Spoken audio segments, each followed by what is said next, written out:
नमस्कार, स्वागत है आपका विंध्य भारत में। मैं आपके साथ साक्षी गुप्ता। आइए बढ़ते हैं खबरों की। मध्य प्रदेश में विधानसभा चुनाव होने में अब गिनती के 250 दिन बचे हैं, लेकिन सियासी तपिश अभी से बढ़ने लगी है। राजनेताओं के साथ ही साधु संत भी अपने अपने इलाके में सक्रिय हो गए हैं। पिछले दिनों राज्य कांग्रेस के प्रमुख कमलनाथ और बागेश्वर धाम के धीरेन्द्र शास्त्री के बीच हुई मुलाकात सुर्खियों में है। मुलाकात को भले कमलनाथ और औपचारिक बता रहे हों, लेकिन हिंदुत्व और राजनीति की कोकटेल वाली मध्य प्रदेश की सियासत में बाबाओं और नेताओं का गठजोड़ पुराना है। साधु संत पहले जमीन पर पकड़ बनाते हैं और फिर धर्म का तड़का लगाकर नेताओं को कुर्सी तक पहुंचाते हैं। कुर्सी पर पहुंचने के बाद राजनेता भी इस कर्ज का बखूबी अदा करते हैं।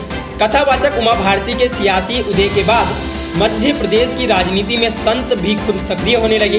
इनमें कंप्यूटर बाबा भेयू जी महाराज, हरिहरनंद जी महाराज आदि शामिल हैं।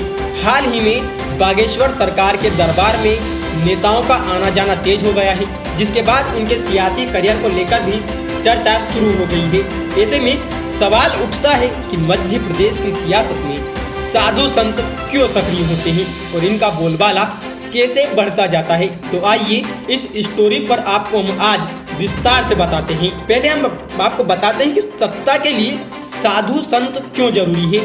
माहौल बनाने का काम करते हैं। पहला, अधिकांश कथावाचक या साधु संत फर्राटेदार बोलते हैं। ऐसे में वे चुनावी साल में राजनीतिक दलों के लिए माहौल बनाने का काम करते हैं।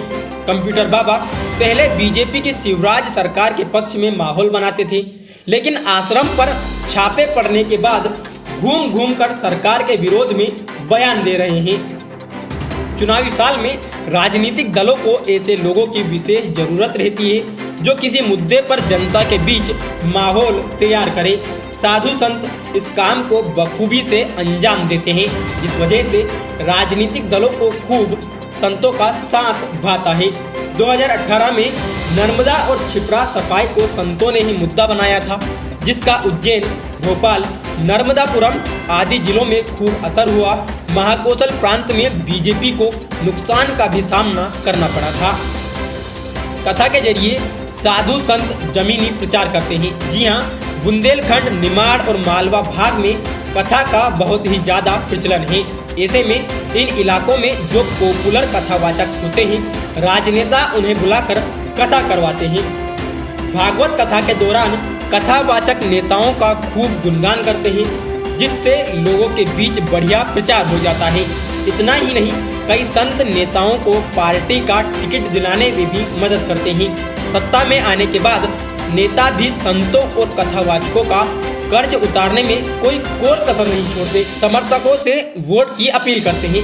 एक रिपोर्ट के मुताबिक मध्य प्रदेश की 230 में से 100 विधानसभा सीटें ऐसी हैं जहां किसी न किसी संत और आश्रम का प्रभाव है। ऐसे में चुनावी साल में सत्ता के लिए ये सभी संत और आश्रम नेताओं के लिए जरूरी हो जाते हैं।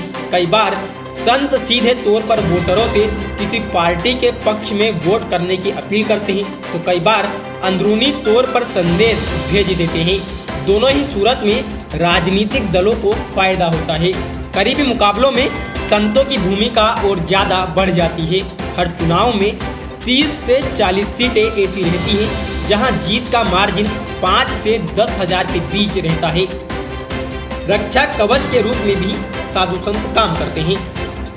एमपी सियासत में संत सिर्फ वोट देने और दिलाने का ही काम नहीं करते, कई बार नेताओं के लिए रक्षा कवच का भी भूमिका निभाते हैं। दिवंगत शंकराचार्य स्वरूपानंद सरस्वती कई मौकों पर हिंदुत्व के खिलाफ विवादित बयान देने वाले दिग्विजय सिंह का सार्वजनिक बचाव कर चुके हैं। इतना ही नहीं, 2019 में दिग्विजय सिंह जब भोपाल लोकसभा सीट से चुनाव लड़ रहे थे, तो उनके समर्थन में हजारों संत सड़कों पर उतर आए।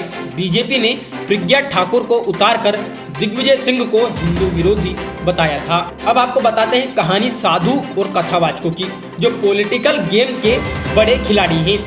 सबसे पहले नंबर पर आती है पूर्व मुख्यमंत्री उमा भारती। 1970 के दशक में भागवत कथा के जरिए बुंदेलखंड में मशहूर हो चुकी उमा भारती ने 1984 में सियासत का दामन थाम लिया। 1984 के चुनाव में भारती को सफलता नहीं मिली, लेकिन 1989 में खजुराहो सीट से वे जीतकर संसद पहुंच गई। इसके बाद उमा भारती बीजेपी के भीतर हिंदुत्व की फायर ब्रांड नेता बनकर उभरी। 2003 में दिग्विजय सिंह की सरकार जाने के बाद बीजेपी ने उमा भारती को मुख्यमंत्री बनाया। 2004 के बाद कई सालों तक भारती सियासी नेपथ्य में जरूर रही, लेकिन 2014 में फिर केंद्र में मंत्री बन गई। उमा भारती अभी भी पॉलिटिक्स में सक्रिय हैं और बुंदेलखंड के इलाकों में लगातार दौरा कर रही हैं। मध्य प्रदेश के करीब 50 विधानसभा सीटों पर उमा भारती की सीधी पकड़ है। उमा भारती शिवराज सिंह चौहान पर कई बार तलख टिप्पणी कर चुकी हैं, लेकिन फिर भी पार्टी उन पर कोई कार्रवाई नहीं करती। वजह उनकी सियासी ताकत है। दूसरे नंबर पर आते हैं कंप्यूटर बाबा। नामदेव दास त्यागी उर्फ कंप्यूटर बाबा 2014 में सियासी सुर्खियों में आए। आम आदमी पार्टी के टिकट पर कंप्यूटर बाबा ने चुनाव लड़ने का ऐलान कर दिया। हालांकि बाद में वे चुनाव नहीं लड़े। 2016 में सिंहस्थ महाकुंभ के दौरान कंप्यूटर बाबा हेलीकॉप्टर पर घूमने और लैपटॉप यूज करने को लेकर चर्चा में आए थे। गैजेट के जरिए कंप्यूटर बाबा अपने समर्थकों को संदेश भेजते हैं। 2018 में बाबा ने नर्मदा बचाओ यात्रा शुरू करने का ऐलान कर दिया। बाबा के ऐलान के तुरंत बाद शिवराज सिंह चौहान ने उस वक्त बाबा और उनके शिष्य को मंत्री पद का दर्जा दे दिया। मंत्री पद मिलने के बावजूद बाबा नहीं माने और कांग्रेस का प्रचार करने लगे। 2018 में कमलनाथ सरकार बनने के बाद बाबा को नर्मदा और छिपरा ट्रस्ट का चेयरमैन बनाया गया। 2019 में कंप्यूटर बाबा ने कांग्रेस में पक्ष में जमकर प्रचार किया। हालांकि सरकार जाने के बाद उनके आश्रम से अवैध कब्जे हटाने के नाम पर शिवराज प्रशासन ने कार्रवाई भी की। बाबा एक बार फिर चुनाव से पहले मुखर है। तीसरे नंबर पर आते हैं धीरेन्द्र शास्त्री। हाल में राष्ट्रीय मीडिया की सुर्खियों में आए धीरेन्द्र शास्त्री उर्फ बागेश्वर धाम सरकार का भी सियासी रसूख कम नहीं है। बागेश्वर धाम पिछले कुछ सालों में खूब लोकप्रिय हुए और इसका नतीजा यह है कि शास्त्री के दरबार में सभी दलों के राजनेता भी हाजिरी लगा रहे हैं। एक रिपोर्ट के मुताबिक बागेश्वर धाम में रोजाना 2 से 3 लाख भक्त आते हैं। मंगलवार को इनकी संख्या 5 लाख के आसपास रहती है। सोशल मीडिया पर यूट्यूब और फेसबुक मिलाकर बागेश्वर सरकार के 13 करोड़ से ज़्यादा व्यूज हैं। इनके दरबार में कमलनाथ, नरोत्तम मिश्रा, अरुण यादव जैसे कद्दावर नेता भी आ चुके हैं।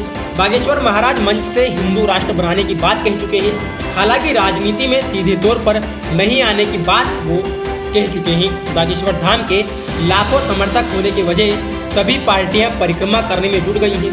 छतरपुर और बुंदेलखंड के इलाके में बागेश्वर सरकार की तूती बोलती है। ऐसे में चुनाव में बागेश्वर सरकार का समर्थन पाकर पार्टियां बड़ी जीत की उम्मीद लगा रही हैं। फिलहाल के लिए इतना ही। खबरों का सिलसिला लगातार जारी है। बने रहिए हमारे साथ। नमस्कार।